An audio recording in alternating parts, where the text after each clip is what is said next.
Hello everyone. Welcome to the workshop for power of whose topic actually you are already aware of, mainly the top 20%.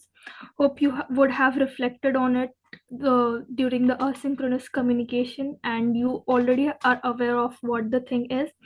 So the topic is power of being in like-minded groups. We all are aware what a like-minded group could be, like people who think on the same page, who share similar goals and value similar things, mm, who want to achieve same goals. So what do you think a like-minded group is and what could be its benefits? I would like to know it from you. Yeah, just one thing, Fadisa, just keep it in slideshow. Sorry.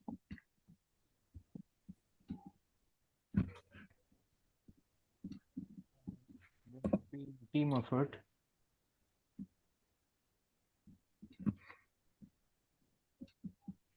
Yeah, am I audible? Yeah, I think Yeah. someone said something just now, right? Yeah, Yeah. I said team effort will be great. They put on efforts in a particular goal and achieve it in a very quick way. Like, why do you think they can achieve it in a quick way? Because they think alike, right? So Right, there won't be any much of a friction between people.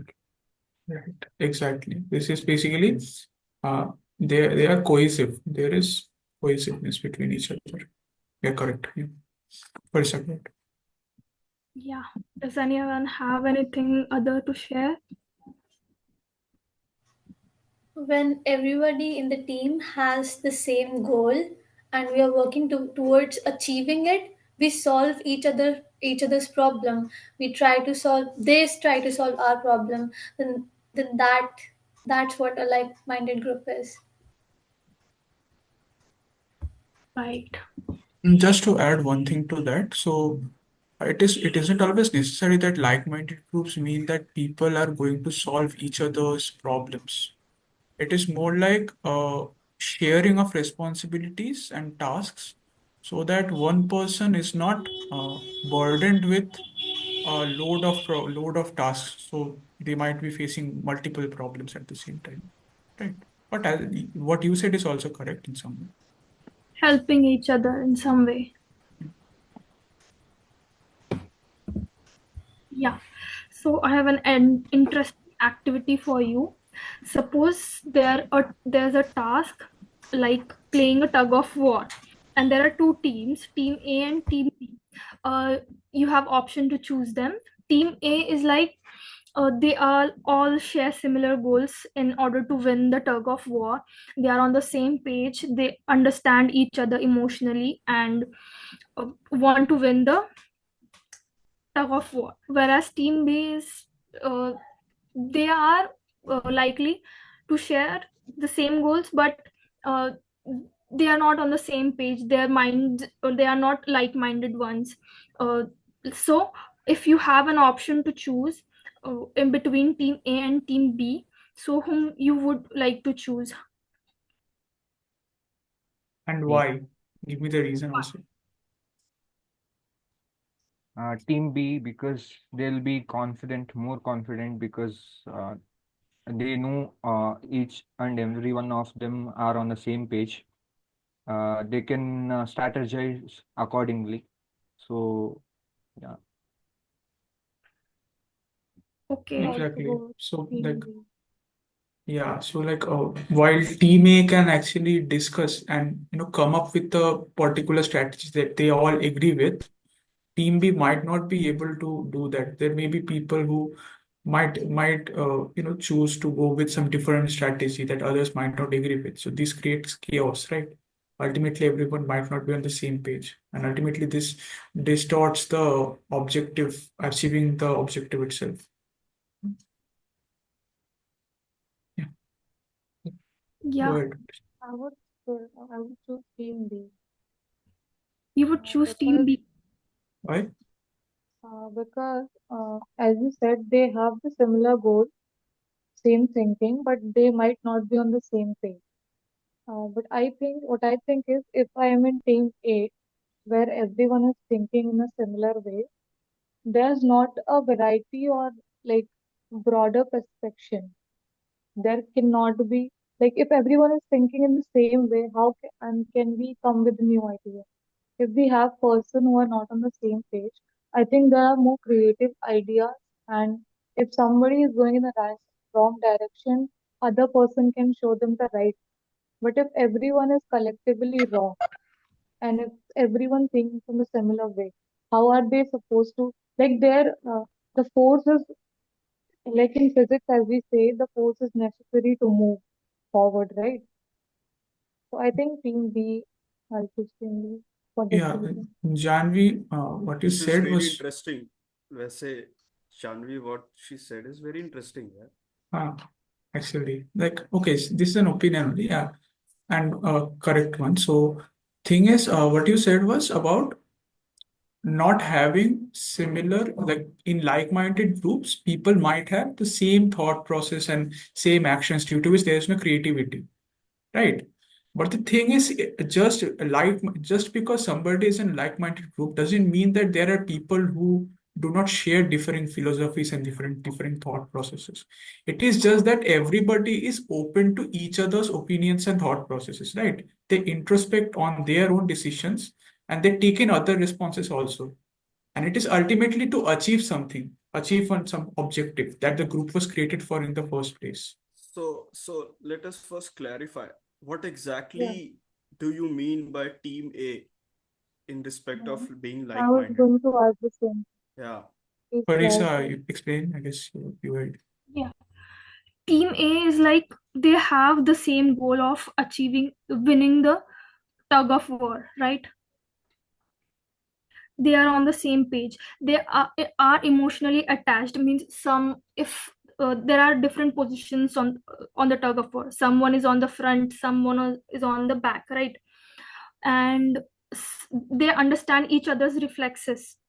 They are on the same page. Whereas Team B is like scattered one, or they are not communicatively effective, right? They might be, some are interested to win, or some are not are interested to win.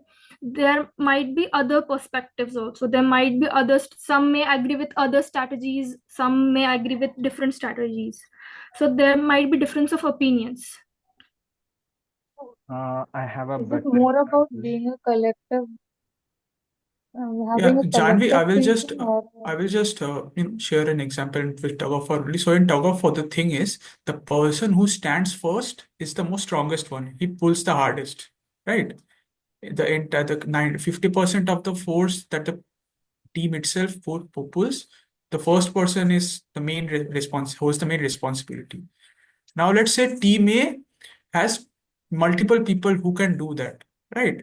But they discuss with each other about their capacities and they come up with one particular individual who might have the best way to, best who might perform the best if they stand in the front. Now, team B might not agree on that. Team B might think that, okay, I am the strongest, so I will stand in the front. I don't care about others. So it is about cohesiveness, ultimately. Yeah. Greatly put. We totally ultimately understand. the point of tug of war is to, like, they are clear about their goal, that our goal is to win, right? So it doesn't matter who's putting their strength the most. It matters that they win in the end, right? Exactly. Team A focuses Yeah, on that, while Team B focuses on individual responsibilities and not caring about others' opinions and others' capacities. I'm saying if they are part of a team, they know Mhm. they're a part of a team. If they're working on a goal as a part of team, they will eventually serve the team, right? A team, like, okay, everybody wants to win in something, right? That's why they form teams. But is it always true that everybody is open to, everybody's opinions and, discussions? All of us have different motivations, right? And are we really open to sacrificing our opinions for the collective good of the team itself? No, I don't think so. like-minded groups have this ability where everybody is not only open to sacrificing their own objectives or their own personal ambitions, but also to understand each other's capacity. So, like one person might be strong, other person might not be that much strong, but he might have some other capacity that with which he can help the team in some way. So, understanding each other's strengths and weaknesses and making a structure according to that is what like-minded groups do. That's what differs them from other places. That is what Team A is doing, right? Yeah. That's how they understood the crux and the trick to win the tug of war. But whereas Team B definitely knows this trick, but they are in the turmoil of like, I am not, I don't want to be like, as an individual, they are not accepting the fact that I'm not strong enough, right? But Or they are not being I'm strong prioritized enough. enough. Yeah, Yeah. they're Yeah. not strategizing. They're not looking in a perspective of strategizing. They are looking at the perspective of me, myself. I will do that. Like I will a be the first. individual mindset versus contributor mindset, right? Like what is more Yeah. important for you? Is it to make your team win, or is it to be the reason for your team's victory? Like, do you want the credit for the victory, or do Correct. you want the victory itself more than that? So I is have there some alignment point, in that? Yeah, Vishal. right? Uh, if you have seen Manjumel Boys, initially they fail in a tug of war, but at the end they come to the same page. Like they have a friend to save. So everybody on the same page, everybody are open to the ideas, and at the end they'll finally able to save him. So basically, if we are open to ideas, but at the end everybody on the same page, this helps, I think. Yeah. Very well put. 2 points. Being on the same page. Right. What was the last thing that you said? That was one more good point I forgot. Uh, I mean, being on the same page, working on open to ideas, right? Yeah, open to ideas and working on the same page. Yeah. Yeah. Appreciating the others' ideas and working togetherly, right? Yeah. Shall we move forward? Yeah. Yeah. I would like to share some psychological facts that have been already stated. There's Maslow's law of hierarchy, right? So belongingness, there's always humans always have a tendency to be or to have or to feel a sense of belongingness. Yeah, like you always feel comfortable in where your values are, your where your opinions are valued, making where you feel connected and understood in an environment. So belongingness is that, and when we have a sense of belongingness, we feel we are more engaged into it, and that would increase the productivity as a group, as a team, and also make us more active in sharing our opinions. And what is shared schema activation? It is like when we are in a group of like-minded peoples, our uh, thinking or our ideas are understood by everyone. There are no communication gaps.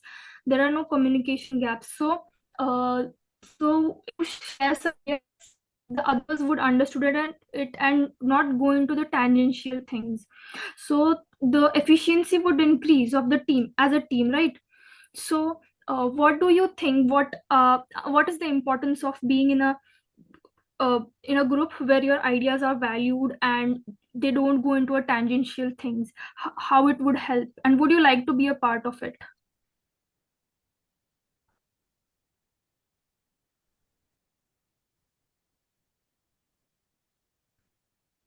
Yes. I think open to criticism also important. It will be important also, because sometimes criticisms plays very important role um, in growing and for the team itself, because the whole team might be wrong sometime. One person tells that you are doing wrong, that feedback will be more valuable than just align with one So yeah, you can point. say open to feedback. Criticism is what like, or you can say constructive criticism. Yeah, constructive criticism. Either Yeah, feedback or constructive criticism. yeah, yeah. See, if you are in a like-minded group, they might share same goals, but the mindsets would be different, right? So everyone's thinking, way of thinking is different. So you might back from colleagues. So that would improvise the things, right? I have a question here. Like, there are different people with different mindsets. If I am working on a problem and I'm stuck on it, and there are different people who are telling me that you can do this, you can do this, and you can do this. If and I am the one who has to decide which path should I choose. So how would that person choose it? Discussing with your team. If you have multiple ways to do something, discuss with everybody, get everyone's opinions, you know, ask them what are the good and bad downsides of this, and everybody will have differing opinions on everything, right? But ultimately, it is to understand the objective that the team is created for, how they can achieve it, and how they can achieve it efficiently. So there might be multiple ways to achieve something in a good way, but that then comes the matter of efficiency. And Also, each way has some pros and cons as well.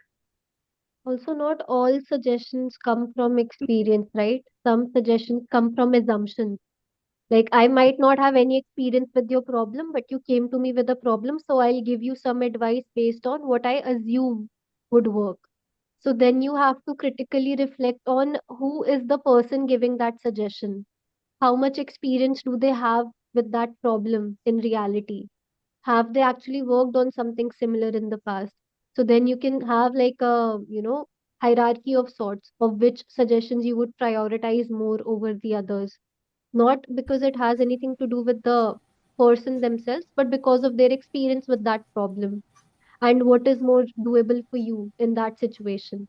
Like someone with 50 years of experience, they might be able to do something that you might not be able to do. So then you have to find a suggestion that is realistic enough for you, but still coming from a place of a certain level of expertise.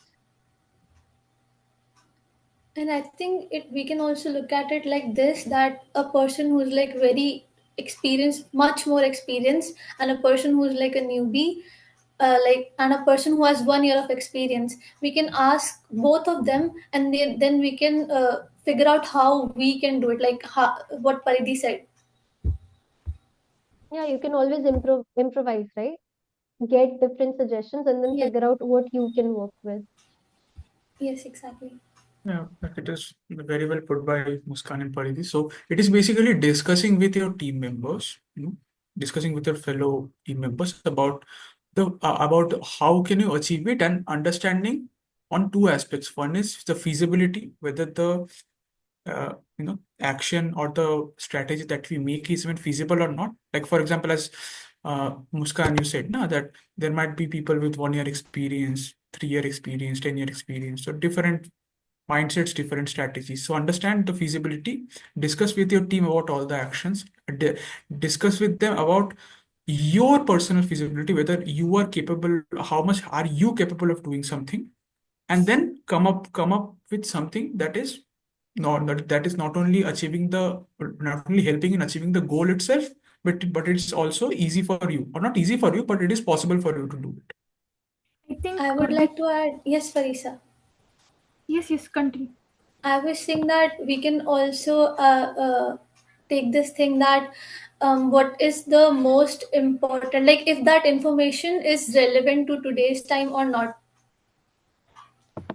If it's relevant, then we can work on it, and if it's not, then it's not. It's of no use. That's a good example. It's a situational example, I guess. Yeah. Yeah, I think this discussion here, it gives us the point, like why do we need to be in the group of like-minded peoples.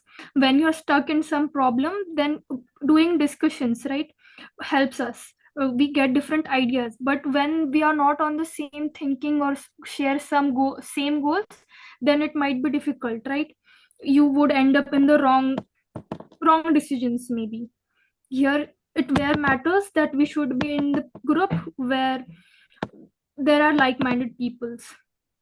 We share opinions and we also get to the correct decision, right? I think Sagnik, we should move. Yeah, I will take it from here, I guess. So, yeah. So another aspect, it is still a psychological aspect only, is that in like-minded groups, the concept of emotion is very contagious. So, like, I'm just going to pose a question to everybody. What does everyone understand by emotional contagiousness? This is a word. So, like, what are your opinions on this For word? example, if someone is happy, for example, my friend is happy, Yeah. the surrounding automatically feels happy. In general way, if his friend is sad, we feel sad. For example, to the core, if I have to say, yawning is a contingency, they'll say. If some person yawn, automatically room yawns. Actually, just one thing. The concept of why yawning is contagious is not exactly aligned with emotional aspect. It is more of a biological thing, but I don't have the exact details for that. But yeah, what you said is correct. Yeah, anyone else, I guess?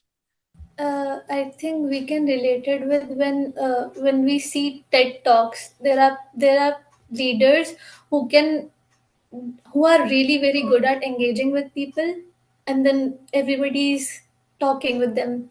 They're asking questions, and then there are leaders who might not be able to communicate what they want to say properly.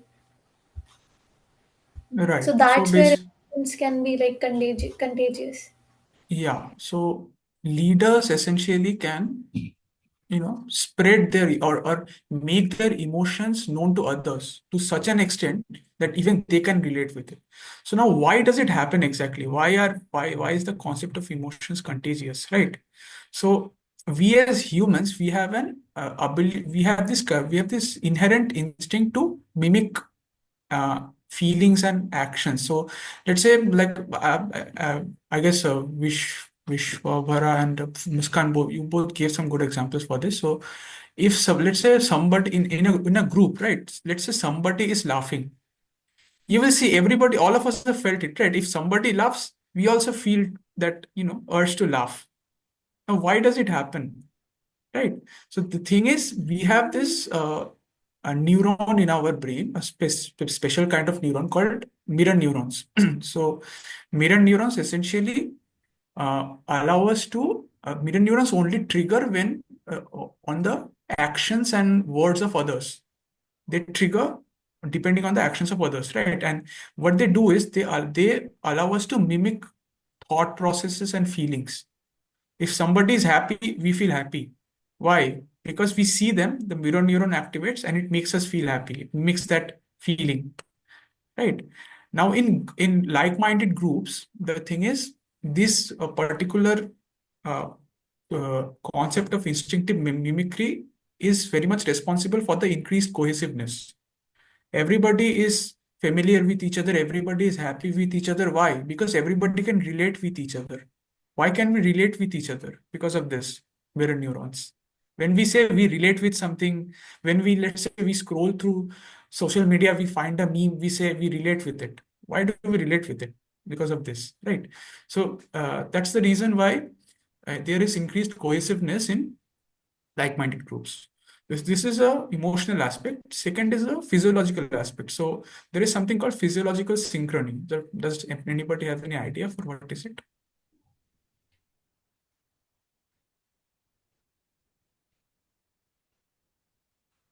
Yeah.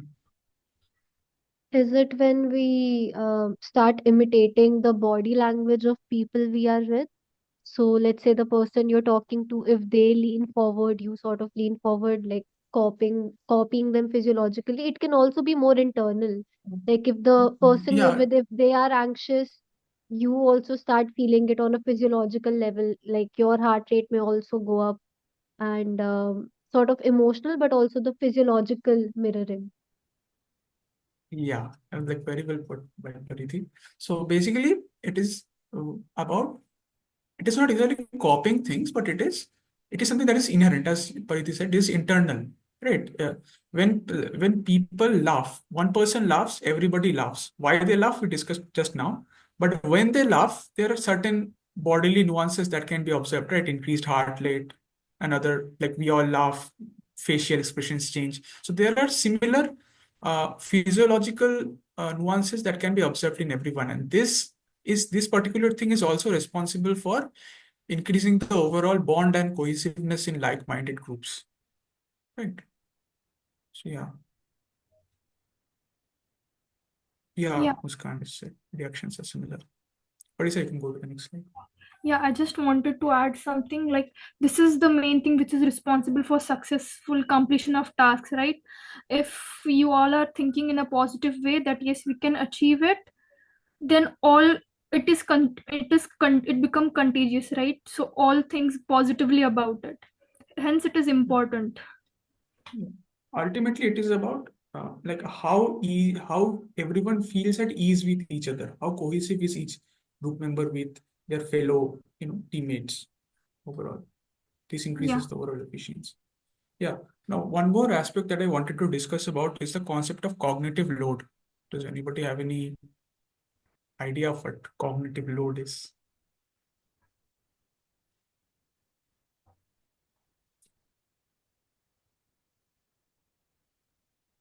Feeling mentally overwhelmed or like a sense of mental load and pressure when you're doing too many things at once or when things get too overwhelming to handle.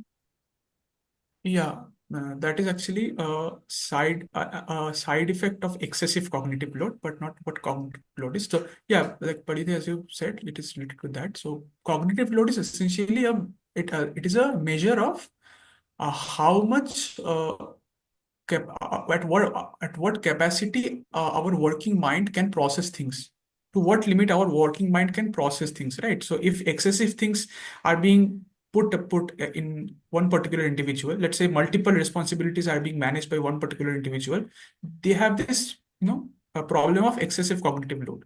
They're managing multiple things, which might make them lose their efficiency on all the tasks.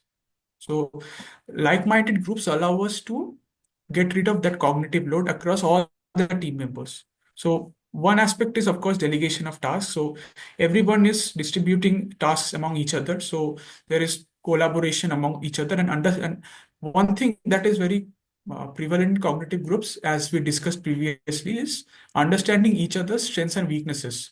So since once you understand each other's strengths and weaknesses, you understand what task is perfect for one particular individual. So what task can one individual do with the best perfect efficiency? Ultimately, it is about achieving the goal, not about doing the task, right? The task is just a way to achieve the goal. So that's one aspect. And another aspect that like-minded groups bring is a shared memory. So one person might have some experience or some amount of knowledge, but when people collectively, work together, right? So everybody's knowledge is stored in kind of like a memory bank. Everybody's knowledge and experiences are there. I might not know something, but I might ask somebody about that. They might know it.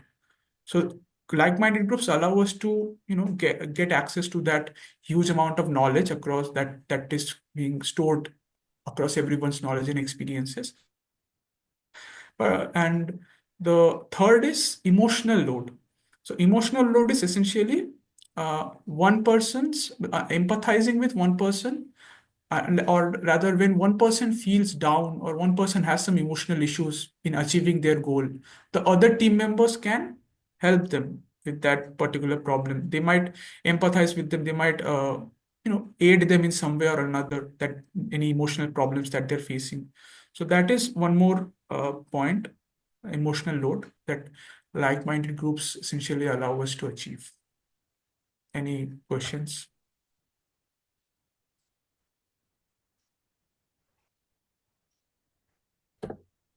Okay. Yeah, Yeah. I would say that in deep thought, right? I think everyone are like-minded people. So when one faces some problem in solving tasks, we could we could approach someone, and they are readily available to solve those. As our we synchronize with each other, right? We could use this as an example of like-minded group. Can you please give an instance for shared memory and expertise? Wala point. Yeah, Raghuveer, you are working on LLMs, right? Past week. You didn't know much about LLMs, so you went to Omkar, Yeah. right? So that is an example. Like you're collaborating with your fellow team members. Okay. So it is like an Got it. ultimate knowledge bank. Everybody's knowledge is stored in that. It is not like a visible entity, it is an abstract entity where you can access that information by just asking that person in your team. Got it. Got it.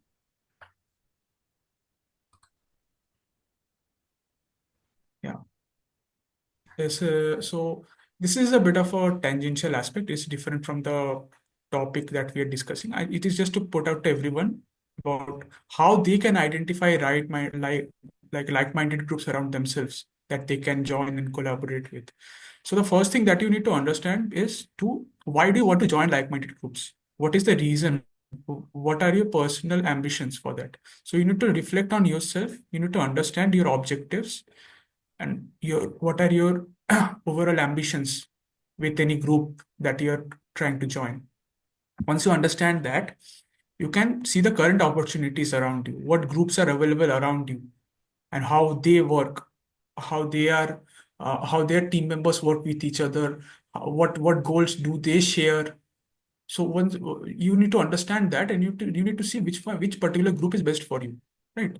Once you find groups like that, you need to see what are their goals, essentially, like whether they share their goals and aspirations that they have is similar to yours. If they are not similar, then if you join the group, you might not be able to put your opinions in the best manner. So that's one thing. And like goals and aspirations are not just for social connection and just finding some good company. It is about achieving something, learning something new, creating something new that maybe one person alone might not be able to create. So that is one more aspect. And the last thing that actually allows us to find, or rather relate with like-minded groups a lot, is to have shared values and beliefs. So if one particular group has, let's say, particular beliefs that we relate with or we agree with, it is much more probable that we can work with them in a much better manner. We might be much more cohesive with the other team members in that area because we all share one particular belief or ideology or value, something, I guess. So yeah, that is one more aspect. You can probably use it to find like-minded groups around you and see which group is perfect for achieving some goal that you're trying to achieve. Maybe you're not able to achieve in yourself alone, so you might take the help of others. So yeah, any question?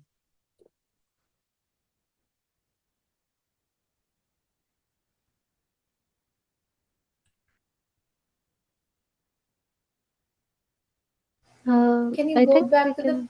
previous slide? Savni, Fadisa, can you go back to the previous slide? Fadisa, just go back to the Yeah. previous. Thank you.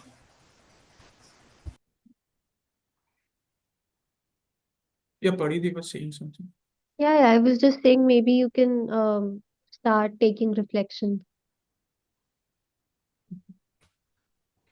Yeah, like you would like to get 3 reflections at least. Would like to go ahead.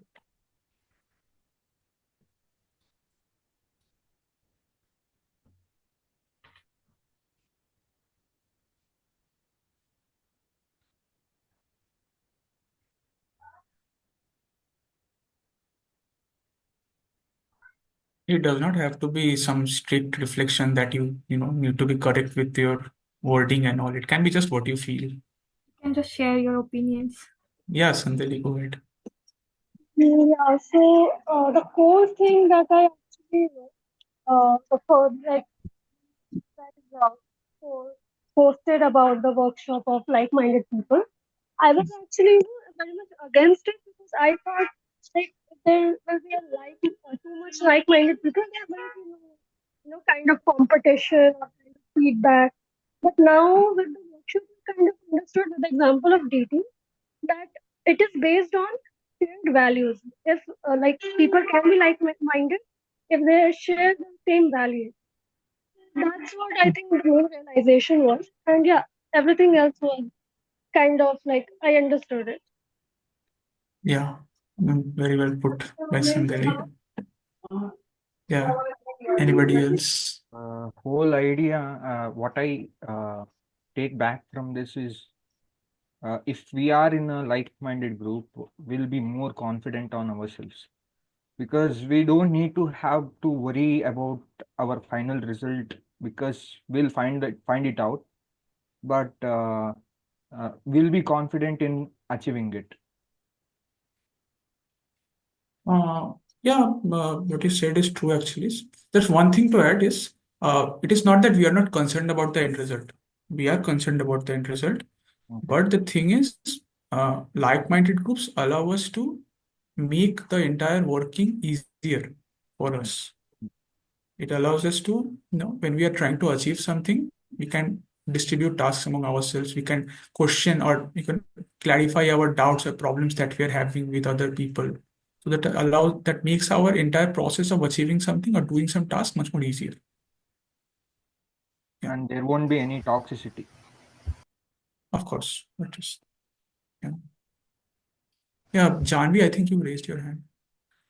Yeah, Shall I I was going to say that my reflection is somewhat similar to Sanjali's because I felt like being in a like-minded place makes our productivity less.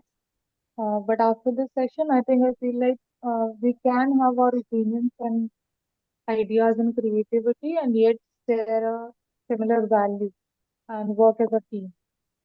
So I think that was one thing. And the second thing was that,